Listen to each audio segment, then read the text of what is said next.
తాకట్లో ఉన్న బంగారాన్ని విడిపించి ఆ రోజున మార్కెట్ ధర కట్టి మిగిలిన డబ్బును మీకు అందిస్తుంది కొమ్మూరి గోల్డ్.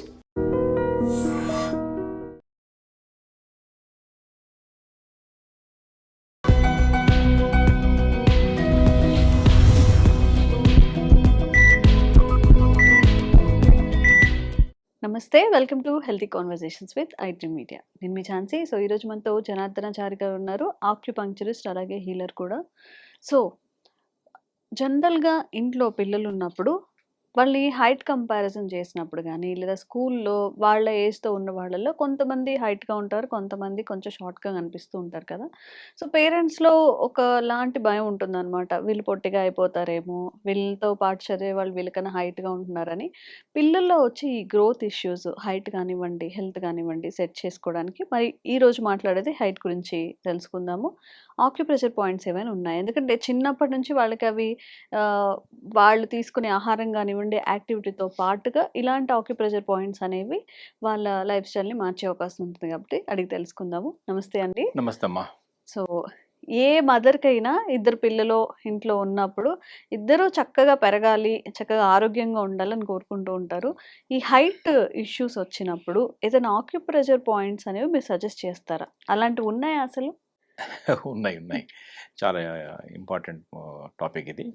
యాక్చువల్గా ఏంటంటే ఈ హైట్ అనేది మన ఒక 3-4 అంశాల మీద ఆధారపడి ఉంటుంది. హైట్ ఎందుకు పెరుగుతారు కొంతమంది, ఎందుకు పెరగరు అనేది.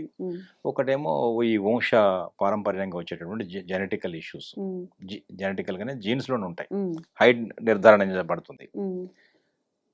అది మనం అంత తొందరగా మార్చలేము జీన్స్ పరంగా వచ్చినప్పుడు. రెండవది ఏంటంటే డైటరీ ఆహారపు అలవాట్లు, ఆహారం ఏది ఇస్తున్నాం వాళ్ళకి.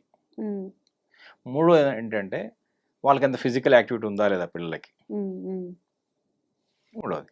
ఇక నాలుగోది ఏంటంటే కొంచెం బిహేవియర్, వాళ్ళని ఎలాంటి వాతావరణంలో పెంచుతున్నాము అనేది కూడా ఇంపార్టెంట్. మంచి వాతావరణం పెంచితే, ఒక కాన్ఫిడెంట్గా పెరిగితే వాళ్ళలో ఆల్రౌండ్ డెవలప్మెంట్ సాధ్యం అవుతుంది కదా. సో ఇప్పుడు పిల్లల్లో ఏంటంటే బేసిక్గా ఎదిగే వయసులో ఉండి ఎదగనికుండా అలాగే స్టాగ్నేట్ అయిపోయి ఓ దగ్గర ఆగిపోయినట్టయితే మనం ఈ పాయింట్స్ చాలా వరకు హెల్ప్ అవుతాయి. వాళ్ళు ఏజ్ ఎదిగే వయసే ఏది అంటే మనం ఫర్ ఎగ్జాంపుల్ అమ్మాయిలు అనుకోండి, అప్ టు 18-19 దాకా చెప్పొచ్చు పెరుగుతారు. అబ్బాయిలు అయితే 21 దాకా కూడా గ్రోయింగ్ ఏజ్ అంటాం. హైట్ గ్రోత్ సాధ్యం అవుతుంది. 30-35 తర్వాత, 25-26 తర్వాత ఏమవుతుందంటే గ్రోత్ హార్మోన్స్ అనేటివి ఆగిపోతాయి. కాబట్టి అంత ఈజీ కష్టం, ఇక అంత పెరగరు. కాకుండా ఏంటంటే మనం అందుకని ఈ ఏజ్ పెరిగే వయసులోనే ఉన్న వాళ్ళకు మనం చాలా చాలా హెల్ప్ఫుల్ అడ్వైజ్ చేయొచ్చు. ఒకటి దీనికి ఏంటంటే ఒక ప్రెషర్ పాయింట్, 2-3 ప్రెషర్ పాయింట్ చెప్తాము. ఈ హైట్ గ్రోత్ అనేది ముఖ్యంగా హైట్ గ్రోత్ అనేది దేని మీద డిపెండ్ అయి ఉంటుంది అంటే మన హ్యూమన్ బాడీలో చూసినప్పుడు 2 విషయాలు ఉంటాయి. ఒకటి బోన్ గ్రోత్, అంటే బోనే కదా, బోన్ పెద్ద బోన్ ఉంటే హైట్ ఉంటాడు, అంటే bone growth important. So bones గురించి ఆలోచించాలి.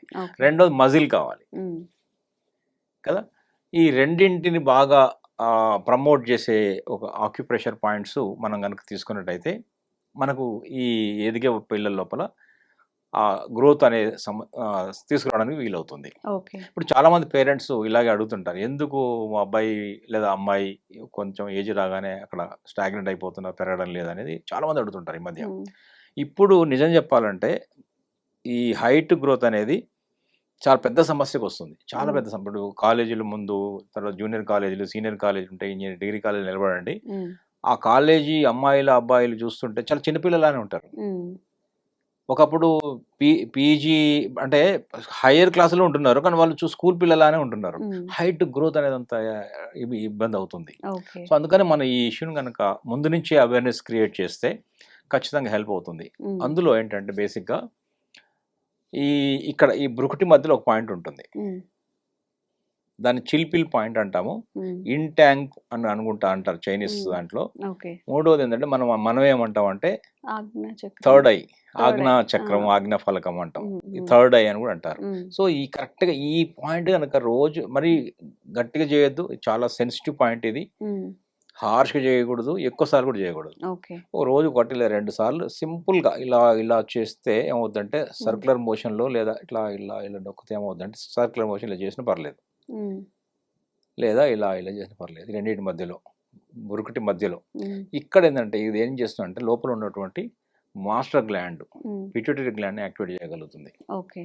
సో పిట్యూటరీ గ్లాండ్ ఏం చేస్తుంది, గ్రోత్ హార్మోన్స్ని రిలీజ్ చేయించగలుగుతుంది. ఉమ్, సో మాస్టర్ గ్లాండ్ అనే అంటే ఇదంతా కూడా మళ్ళీ బ్రెయిన్ ఫంక్షన్ మీద డిపెండ్ అయి ఉంటుంది కదా. ఉమ్, వీటి గ్లాండ్ మాస్టర్ గ్లాండ్ ఆర్డర్ ఇవ్వాలి కదా, గ్రోత్ హార్మోన్స్ రావాలంటే గ్రోత్ హార్మోన్స్ అన్నాం కదా ఉమ్, పెరగడానికి, ఉమ్, ఇది ఇవ్వగలుగుతుంది. ఉమ్, సో ఇది చాలా చాలా హెల్ప్ అవుతుంది ఈ పాయింట్. ఉమ్, అర్థమైంది అనుకుంటా, అర్థమైంది. చాలా సింపుల్గా చేయొచ్చు ఇది, మ్మ్. ఎవరైనా చేయొచ్చు. కాకుండా ఏంటంటే ఇలా ఇలా ఉండి చేయకూడదు, ఇలా ఉండి చేయకూడదు, ఉమ్, ఇలా స్ట్రైట్గా స్ట్రైట్గా ఉండాలి, తల స్ట్రైట్గా పెట్టాలి. ఉమ్, అప్పుడు మాత్రమే ఆ మధ్యలో ఉన్నదాన్ని ఇలా అలా చేయడానికి వీలు ఉంటుంది. ఓకే.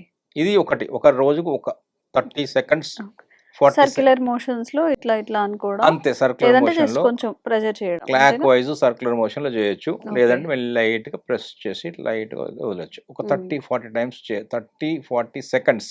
ఉమ్, ఇది రోజు 2 సార్లు చేయొచ్చు. ఓకే. ఇక రెండోది ఏంటంటే పిల్లల్లో ఇంకొక ఆక్యుప్రెషర్ పాయింట్ కాళ్ళలో ఉంటుంది. ఉమ్, అది దాన్ని ఏమంటాం అంటే ముందే చెప్తున్నా కిడ్నీ 7 KS7 అంటాం.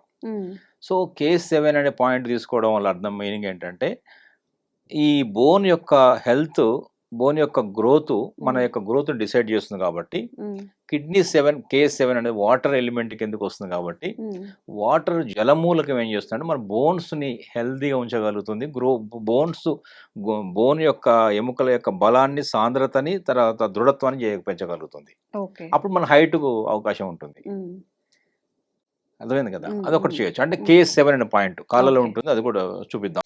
ఇప్పుడు మనం హైట్ గ్రోత్ సంబంధించి మ్మ్. అద్భుతమైన పిల్లల్లో ఆక్యుప్రెషర్ పాయింట్ ఇది వాళ్ళే చేసుకోవచ్చు, లేదా పెద్దవాళ్ళు ముందు గైడ్ చేయండి, తర్వాత వాళ్ళు చేసుకోగలుగుతారు. ఈ కాలు చూసారు కదా, ఈ మొత్తం కాలు కనిపిస్తుందా, మ్మ్.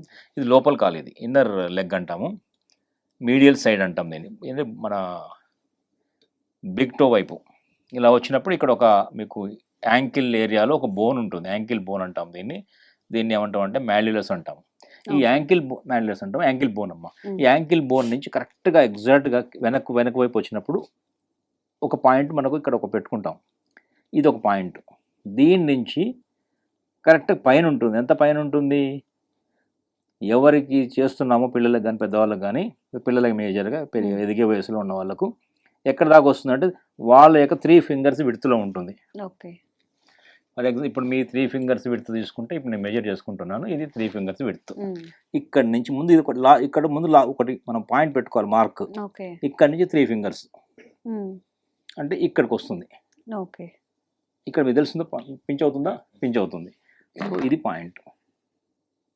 ఉమ్, సో ఎగ్జాక్ట్ దీనికి పైనకి స్ట్రైట్గా పైకి వస్తుంది, ఇట్లా ఇదే ఈ ఇదే లైన్లో ఇలా పైకి రావాలి. ఓకే. వచ్చినప్పుడు ఇక్కడ తెలుస్తుందా, పించ్ అవుతుందా, నొప్పి ఉందా లేదా, ఉంది. ఇది KS7. ఈ పాయింట్ పేరేంటి, KS7.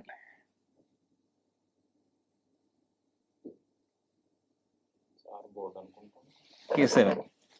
సో ఈ KS7 అనే పాయింట్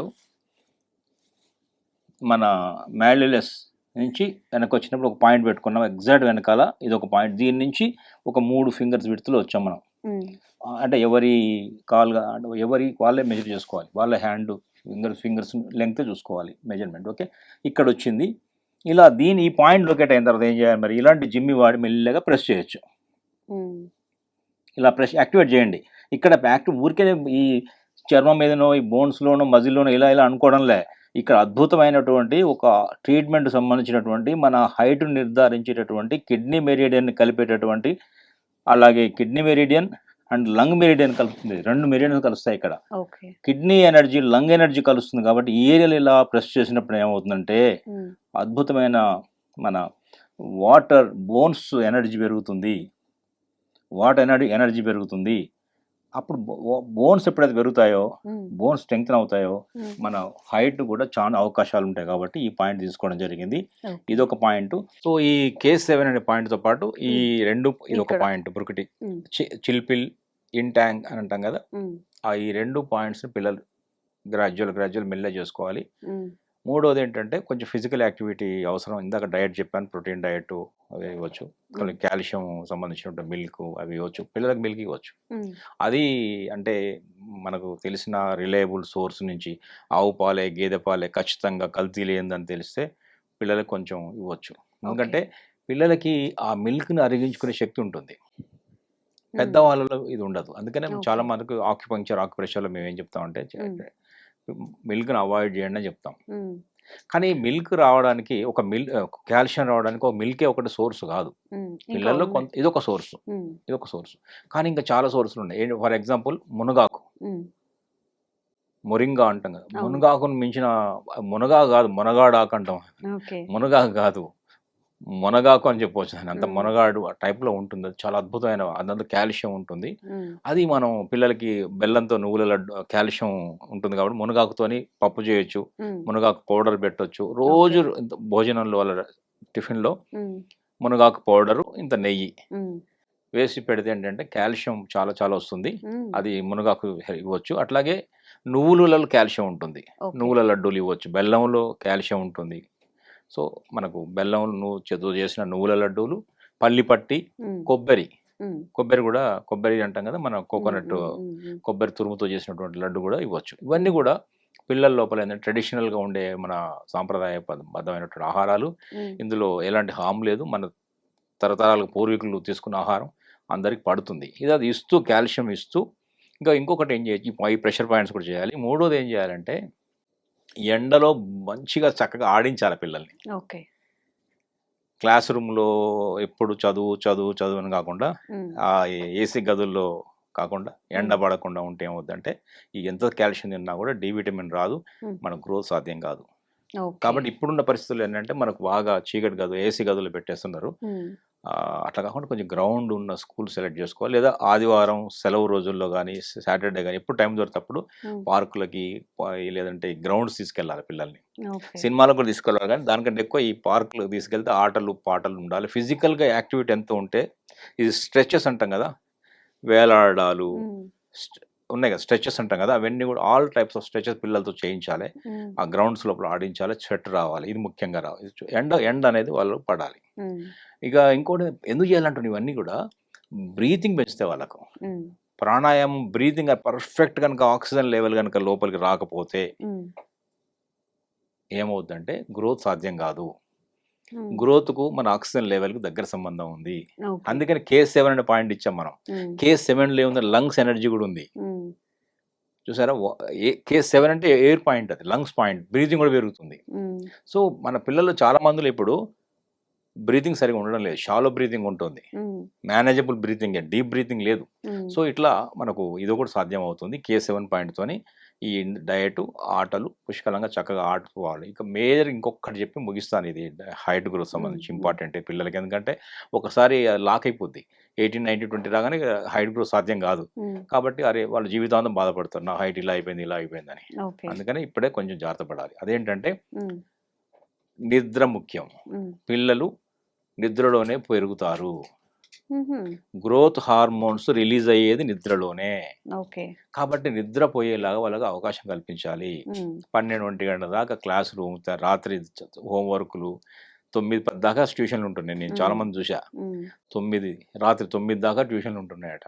మళ్ళీ వచ్చి ఫ్రెష్ అప్ అయి భోజనం 10-11 మళ్ళీ హోంవర్క్ ఏదో ఉంటే ఉండొచ్చు. అనేసరికి 1 గంటకు, లేదంటే వీళ్ళు కొంచెం స్క్రీనింగ్ టైం కూడా స్టార్ట్ అవుద్ది. సో ఇవన్నీ సరే లేట్. అందుకని పిల్లలు బాగా పడుకోవాలి. పిల్లలు ఎంత బాగా పడుకునే అంత మార్నింగ్ చదివించవచ్చు. ఇప్పుడు నేను ఫర్ ఎగ్జాంపుల్ 9:30 పడుకోబెట్టి 9-9:30 పడుకోబెట్టారనుకోండి పిల్లల్ని, వాళ్ళు 5కో 5కు లేచినా పర్లేదు. ఈ ఇప్పుడు చదివేదో తెల్లవారుజామున చదివేసి ఇంకా బాగుంటుంది, గ్రాస్పింగ్ ఎక్కువగా ఉంటుంది, మనకు పడుకునే టైం వస్తుంది. అప్పుడు నైట్ గ్రోత్ హార్మోన్స్ బాగా రిలీజ్ అవుతాయి. కాబట్టి వాళ్ళకు ఇప్పుడు ఇంత యాక్టివిటీ చేస్తున్నాం, గ్రోత్ హార్మోన్ రిలీజ్ అవుతాయి, కానీ రిలీజ్ అయ్యే టైం ఏది, నైట్ కదా, ఉమ్, అప్పుడు మెలుగుతూ ఉంటున్నాం, ఉమ్, అంత వృధా అయిపోతుంది కదా. అందుకని Okay. స్లీప్ కూడా చాలా చాలా ఇంపార్టెంట్. స్లీప్ కూడా మన పిల్లల హైట్ని, గ్రోత్ రేట్ని డిసైడ్ చేస్తుంది. ఉమ్. ఈ చిన్న చిన్న జాగ్రత్తలు తీసుకొని ప్రెషర్ పాయింట్ చేస్తే బాగుంటుందమ్మా, ఓకే, రిజల్ట్స్ ఓకే. ఉంటాయి. సో ఈ వీడియో మీకు తప్పకుండా చాలా యూస్ఫుల్ అవుతుందని అనుకుంటున్నాము. ఆ ప్రెజర్ పాయింట్స్ ఏవైతే చెప్పారో వాటిని పిల్లల్లో అప్లై చేసుకోమని చెప్పండి. డైలీ మీరైనా చేయండి. అండ్ మీకు ఇంకా ఎలాంటి దాని మీద అంటే ఏ సమస్య మీద అవేర్నెస్ కావాలో, ఆక్యుప్రెషర్ పాయింట్స్ ఏవైతే కావాలి అనుకుంటున్నారో కామెంట్ చేయండి. తప్పకుండా మరొక వీడియోలో క్లారిఫికేషన్ ఇచ్చే ప్రయత్నం చేస్తాం. Thank you so much. నమస్తే అమ్మా. And for more videos, Please subscribe to iDream. Please subscribe to iDream. Please subscribe iDream. And please subscribe to iDream. For more videos, subscribe to iDream. please like, share, and subscribe to the channel. Congratulations, iDream. subscribe to iDream. Subscribe to iDream. So subscribe to iDream Media. iDream की iDream team अंदर की huge congratulations. Please subscribe iDream Media. Please subscribe to iDream. Subscribe iDream. Please subscribe to iDream. iDream అంటే నా కళల channel subscribe చేసుకున్న నోరు తిరుగుతలేదు, మీరైతే గంట గుర్తు కొట్టు. For more such videos, please subscribe to iDream. Subscribe to iDream. Please subscribe to iDream. Please subscribe iDream Media. Please do subscribe to iDream. Please subscribe to iDream Media. For best entertainment and information, please subscribe iDream. And don't forget to subscribe to iDream.